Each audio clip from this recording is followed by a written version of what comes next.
Deb and Joel here from Chasing RV Sunshine. On today's video, we talk about how to flat tow a vehicle behind your RV. Yeah, it's a little windy out here, so we're hoping this works out. And as always, stick around to the end for the bloopers. Hello, welcome to Chasing RV Sunshine. Joel. Deb and Maya here. We are a full-time couple with a spoiled dog that is downsized, sold everything, retired, and moved to full-time RVing. We are new to the RV lifestyle and are happy to take you along for the ride with us as we feel like we are living in the book RVing for Dummies sometimes. There is nothing better than the feeling of freedom RVing brings us. We love RV travel and feel RV love every time we head to a new location and show you how we travel in our RV. So when Deb and I were researching going full-timing, we had to decide what type of tow system we were going to use, whether we were going to tow a vehicle on a trailer, on a tow dolly, or flat tow it. We obviously decided on the flat towing because it's much easier to do and less equipment that you have with you when you get to a site. So we did decide to do a flat tow. Then comes the research, what type of vehicle you want to pull behind and whether or not that vehicle can be flat towed. At first, Deb and I were told that the vehicle that we had was, because it was an all-wheel drive, would not be able to be flat towed with all four tires on the ground. We started researching other vehicles and we had kind of settled on we were going to get a Jeep of some sort to tow behind because it's the most common. Then we started researching websites and whatnot.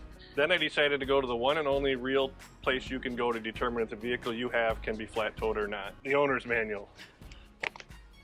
Again, we were being told because our vehicle was an all-wheel drive that it could not be flat towed. So I pulled out the handy dandy manual here, go right to the page on towing, and lo and behold, it can be flat towed. We have a 2015 Ford Edge all-wheel drive. Owner's manual says it can be flat towed, and actually it's quite simple to do. There are 3 ways that you could actually tow a vehicle behind an RV. One is the flat towing system that we use, the second is a dolly system, and the third is a car hauler. It's all going to be personal preference on what you can choose for yourself.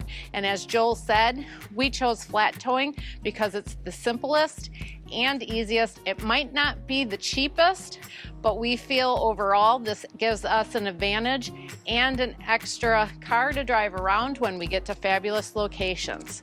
Also, if you are looking at dollying or using a car hauler, you're going to end up having to look for a different place to store it once you get to a site. And some places even charge you for that. And you also have to think about extra maintenance, another set of tires that you might have to buy down the road. So all things to consider when you're looking at what your options are for towing a vehicle behind your RV. Once you've decided to flat tow, one of the main components you're going to need for the vehicle you're going to tow is called a base plate. It's a system that is installed onto your frame of your vehicle, the front of your vehicle, so that can be hooked up to the tow bar in the back of the RV. There are different manufacturers for these, and each vehicle has a different base plate that needs to be made for it specifically. So you're going to want to check the different manufacturers for that. For us, we had a Kurt Manufacturing tow bar, which is in the back of the vehicle. However, they themselves do not make a base plate for this model of Ford, so we had to go with a Blue Ox base plate. The base plate will consist of the 2 areas where you hook up the tow bar, the 2 areas where you hook up the safety chains, the electrical system hookup from your RV to your tow vehicle, and also the emergency braking system that you will need to have. The other major component to the flat towing your vehicle is the tow bar itself. We went with the Kurt Manufacturing Rambler that has a 7,500 pound capacity, knowing that our vehicle weighs just around 5,000, so we're going to be making sure we're way under the capacity of the hitch. Again, you're going to have the electrical hookup that goes between the RV and your vehicle. You're going to have the safety chains that go from your RV to your vehicle. Make sure you cross those when hooking them up. And then, most important, your emergency breakaway. So if your vehicle lets loose, this will activate the braking system on your tow vehicle so it doesn't go out of control. So once you have your vehicle in position and all hooked up behind your RV, all vehicles that are going to be towed will need to have some type of disconnection of their transmission. Every vehicle is different, so make sure you're following the owner's manual for your particular vehicle. Ours, again, is pretty simple. It's simply step on the brake, push the ignition button, shift into neutral, push the button to turn the vehicle off, and release the brake, and you're all set to go.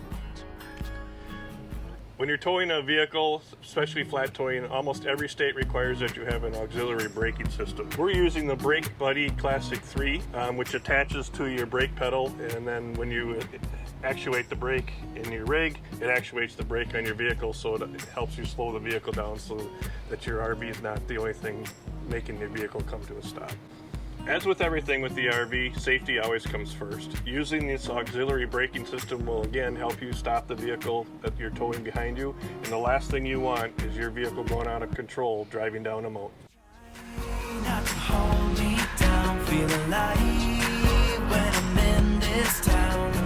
Look at those beautiful stars, I wanna drive a faster car. Nothing can break me, no, nothing can break me.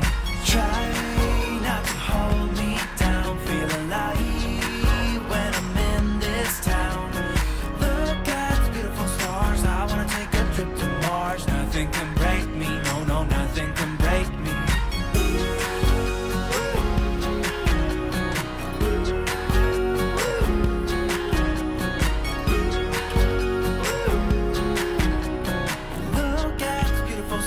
I wanna drive a faster car.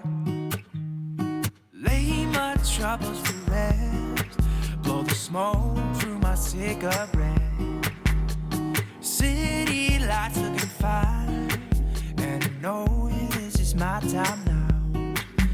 I'm gonna be myself, or I could be someone else.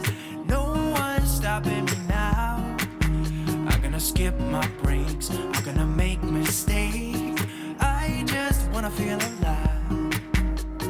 It's just what I do when I'm out, so try not to hold me down. Feel alive when I'm in this town.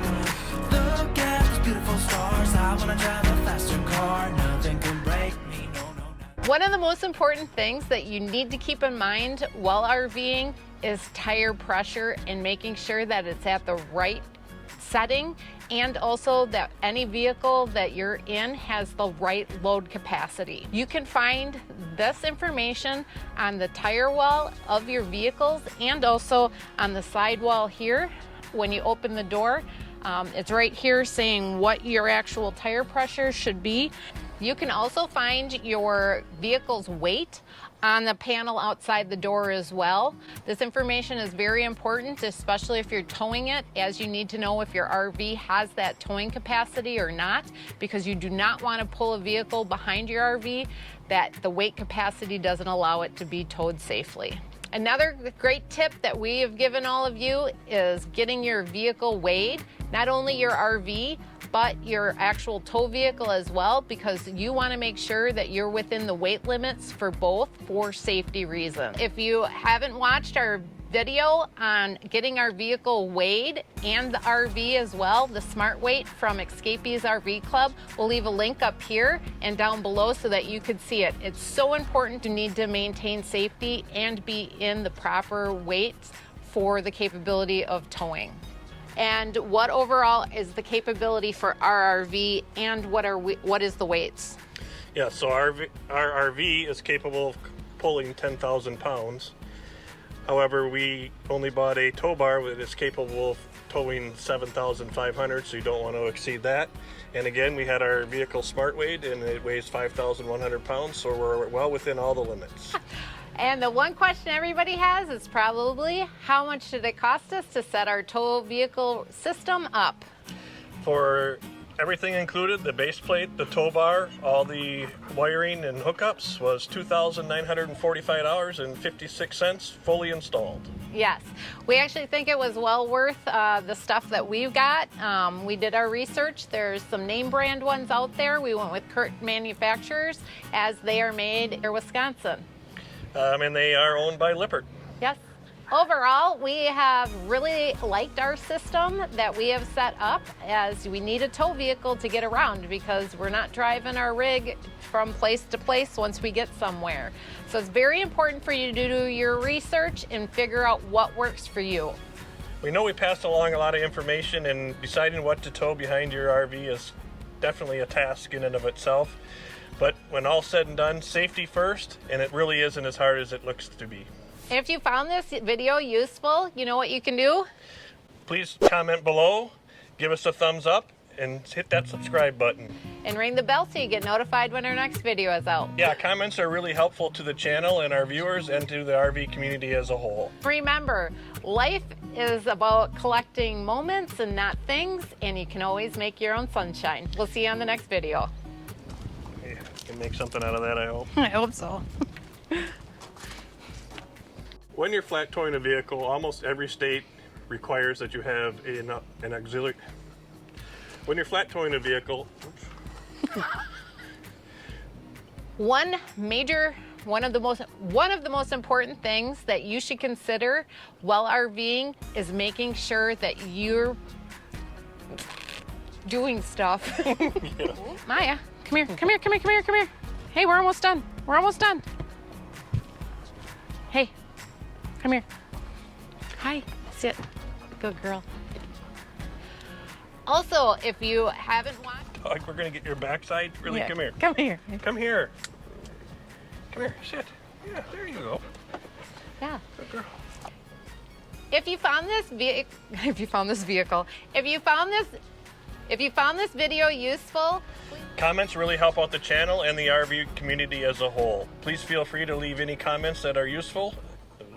Can't say that. don't comment unuseful things. Yeah, don't worry. That's what we don't want. Okay.